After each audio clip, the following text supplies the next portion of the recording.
The Antiquities of the Jews, Volume 3, by Flavius Josephus, Book 14, Chapters 13 and 14. Chapter 13. How Antony made Herod and Phasaelus Tetrarchs, after they had been accused to no purpose. And how the Parthians, when they brought Antigonus into Judea, took Hyrcanus and Phasaelus captives. Herod's flight, and what afflictions Hyrcanus and Phasaelus endured. When after this Antony came into Syria, Cleopatra met him in Cilicia, and brought him to fall in love with her. And there came now also 100 of the most potent of the Jews to accuse Herod and those about him, and set the men of the greatest eloquence among them to speak. But Messala contradicted them, on behalf of the young men, and all this in the presence of Hyrcanus, who was Herod's father-in-law already. When Antony sides at Daphne, he asked Hyrcanus who they were that governed the nation best.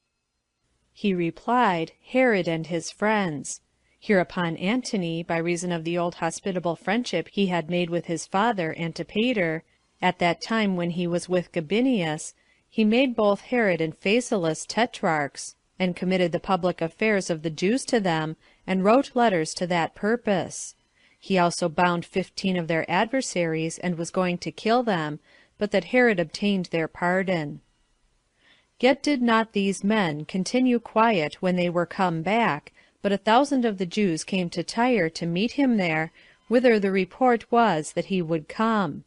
But Antony was corrupted by the money which Herod and his brother had given him,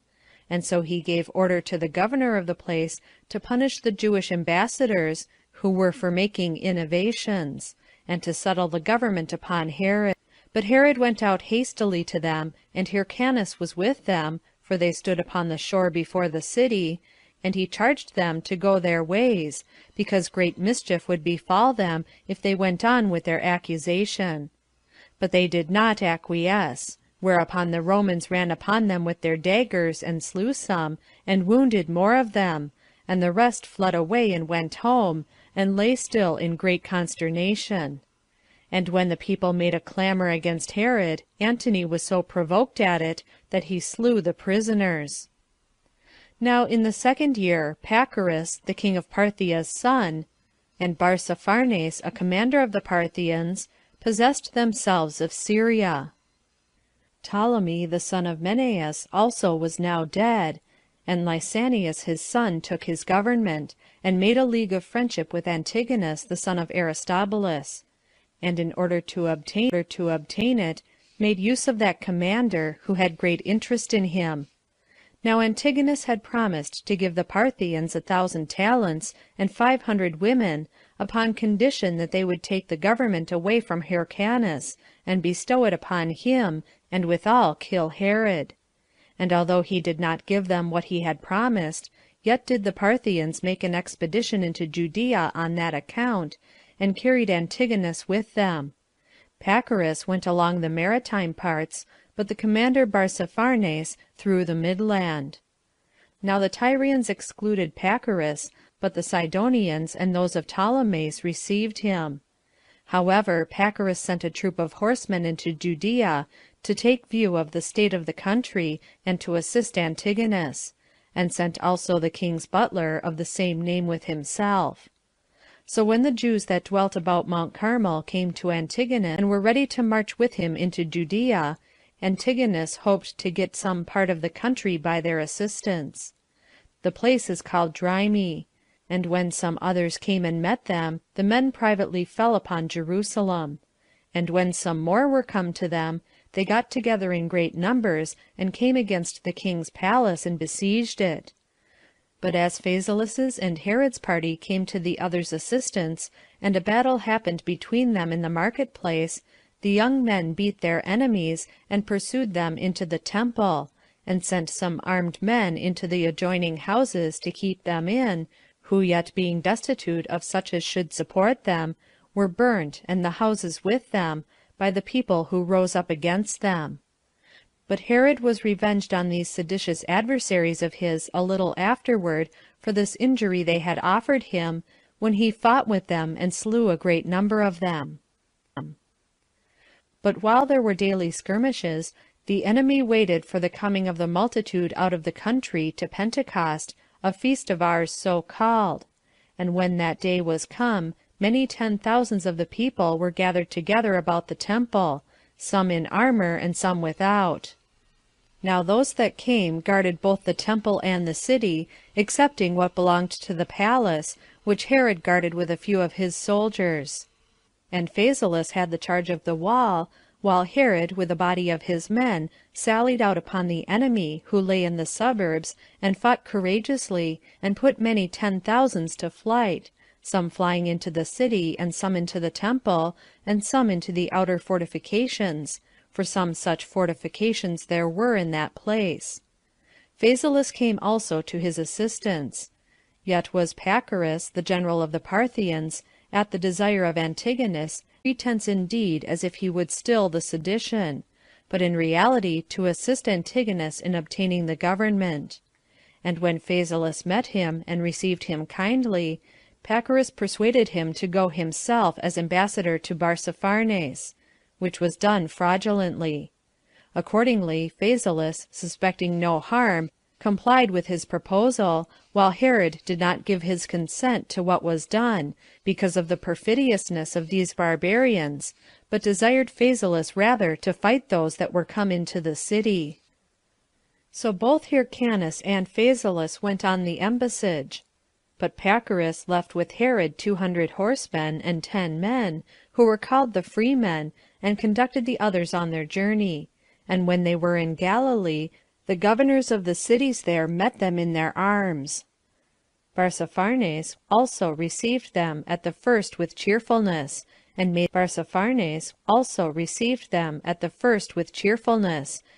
them presents, though he afterward conspired against them. And Phasaelus with his horsemen were conducted to the seaside. But when they heard that Antigonus had promised to give the Parthians 1,000 talents and 500 women, to assist him against them, they soon had a suspicion of barbarians. Moreover, there was one who informed them that snares were laid for them by night, while a guard came about them secretly. And they had been seized upon, had not they waited for the seizure of Herod by the Parthians that were about Jerusalem, lest, upon the slaughter of Hyrcanus and Phasaelus, he should have an intimation of it, and escape out of their hands. And these were the circumstances they were now in, and they saw who they were that guarded them. Some persons indeed would have persuaded Phasaelus to fly away immediately on horseback, and not stay any longer. And there was one Orpheus, who, above all the rest, was earnest with him to do so.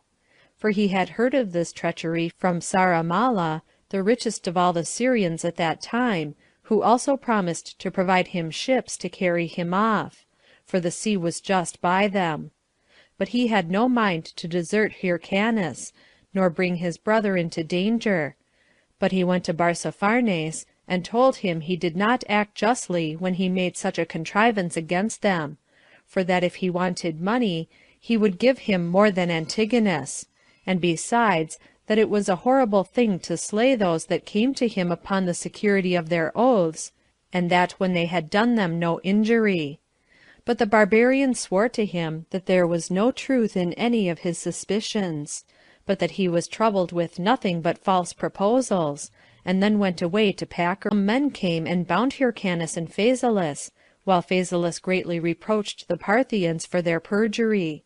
However, that butler who was sent against Herod had it in command to get him without the walls of the city, and seize upon him. But messengers had been sent by Phasaelus to inform Herod of the perfidiousness of the Parthians. And when he knew that the enemy had seized upon them, he went to Pacorus, and to the most potent of the Parthians, as to the lord of the rest, who, although they knew of the whole matter, dissembled with him in a deceitful way, and said that he ought to go out with them before the walls, and meet those which were bringing him his letters, for that they were not taken by his adversaries, but were coming to give him an account of the good success Phasaelus had had. Herod did not give credit to what they said, for he had heard that his brother was seized upon by others also. And the daughter of Hyrcanus, whose daughter he had espoused, was his monitor also not to credit them, which made him still more suspicious of the Parthians. For although other people did not give heed to her, yet did he believe her as a woman of very great wisdom. Now while the Parthians were in consultation what was fit to be done, for they did not think it proper to make an open attempt upon a person of his character, and while they put off the determination to the next day, Herod was under great disturbance of mind, and rather inclining to believe the reports he heard about his brother and the Parthians, than to give heed to what was said on the other side, he determined that when the evening came on, he would make use of it for his flight, and not make any longer delay, as if the dangers from the enemy were not yet certain. He therefore removed with the armed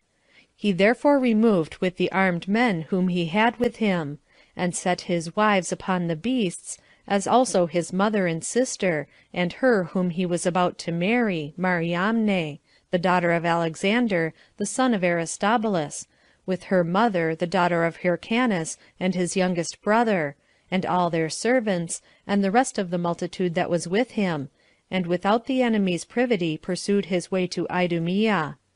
Nor could any enemy of his who then saw him in this case be so hard-hearted, but would have commiserated his fortune, while the women drew along their infant children, and left their own country, and their friends in prison, with tears in their eyes, and sad lamentations, and in expectation of nothing but what was of a melancholy nature. But for Herod himself, he raised his mind above the miserable state he was in, and was of good courage in the midst of his bid them every one to be of good cheer, and not to give themselves up to sorrow, because that would hinder them in their flight, which was now the only hope of safety that they had. Accordingly, they tried to bear with patience the calamity they were under, as he exhorted them to do. Yet he was once almost going to kill himself, upon the overthrow of a wagon, and the danger his mother was then in of being killed. And this on 2 accounts, because of his great concern for her, and because he was afraid lest, by this delay, the enemy should overtake him in the pursuit. But as he was drawing his sword, and going to kill himself therewith, those that were present restrained him, and being so many in number, were too hard for him, and told him that he ought not to desert them, and leave them to a prey to their enemies, for that it was not the part of a brave man to free himself from the distresses he was in, and to overlook his friends that were in the same distresses also. So he was compelled to let that horrid attempt alone, partly out of shame at what they said to him, and partly out of regard to the great number of those that would not permit him to do what he intended. So he encouraged his mother, and took all the care of her the time would allow, and proceeded on the way he proposed to go with the utmost haste, and that was to the fortress of Masada. And as he had many skirmishes with such of the Parthians as attacked him and pursued him, he was conqueror in them all. Nor indeed was he free from the Jews all along, as he was in his flight. For by that time he was gotten 60 furlongs out of the city, and was upon the road, they fell upon him, and fought hand to hand with him, whom he also put to flight, and overcame, not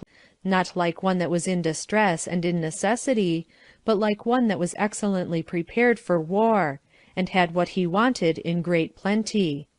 And in this very place where he overcame the Jews, it was, that he some time afterward built a most excellent palace, and a city round about it, and called it Herodium.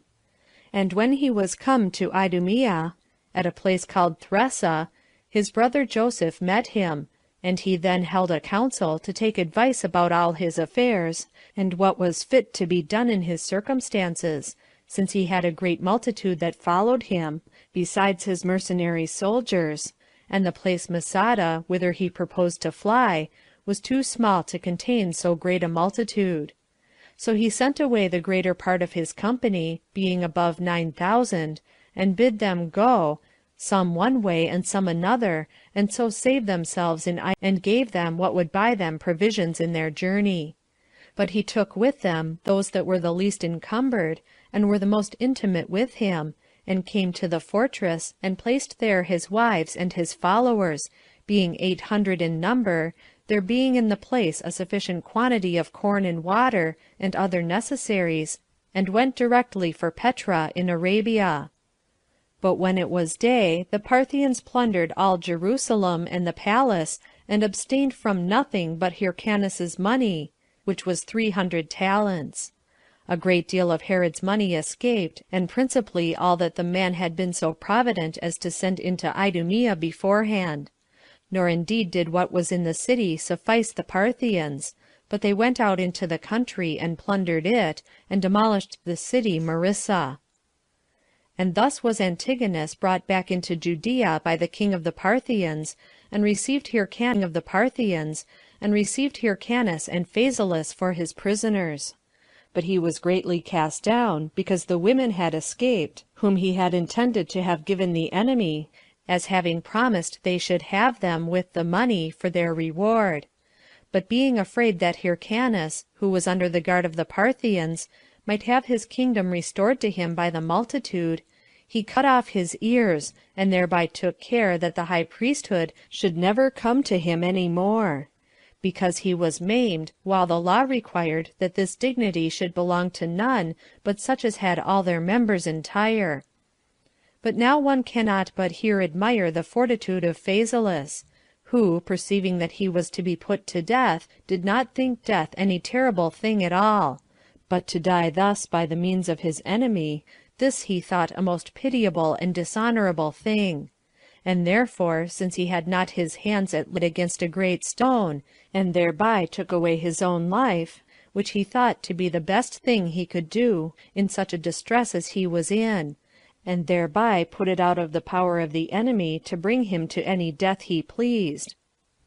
It is also reported that when he made a great wound in his head, Antigonus sent physicians to cure it, and, by ordering them to infuse poison into the wound, killed him. However, Phasaelus hearing, before he was quite dead, by a certain woman, that his brother Herod had escaped the enemy, underwent his death cheerfully, since he now left behind him one who would revenge his death, and who was able to inflict punishment on his enemies. Chapter 14. How Herod got away from the king of Arabia, and made haste to go into Egypt, and thence went away in haste also to Rome. And how, by promising a great deal of money in haste also to Rome. And how, by promising a great deal of money to Antony, he obtained of the Senate and of Caesar to be made king of the Jews. As for Herod, the great miseries he was in did not discourage him, but made him sharp in discovering surprising undertakings. For he went to Malchus, king of Arabia, whom he had formerly been very kind to, in order to receive somewhat by way of requital, now he was in more than ordinary want of it, and desired he should let him have some money, either by way of loan, or as his free gift, on account of the many benefits he had received from him. For not knowing what was become of his brother, he was in haste to redeem him out of the hand of his enemies, as willing to give 300 talents for the price of his redemption. He also took with him the son of Phasaelus, who was a child of but 7 years of age, for this very reason, that he might be a hostage for the repayment of the money. But there came messengers from Malchus to meet him, by whom he was desired to be gone, for that the Parthians had laid a charge upon him not to entertain Herod. This was only a pretense which he made use of, that he might not be obliged to repay him what he owed him, and this he was further induced to by the principal men among the Arabians, that they might cheat him of what sums they had received from his father Antipater, and which he had committed to their fidelity. He made answer that he did not intend to be troublesome to them by his coming thither, but that he desired only to discourse with them about certain affairs that were to him of the greatest importance. Hereupon he resolved to go away, and did go very prudently the road to Egypt, and then it was that he lodged in a certain temple. On the next day he came to Rhinocolura, and there it was that he heard what was befallen his brother. Though Malchus soon repented of what he had done, and came running after Herod,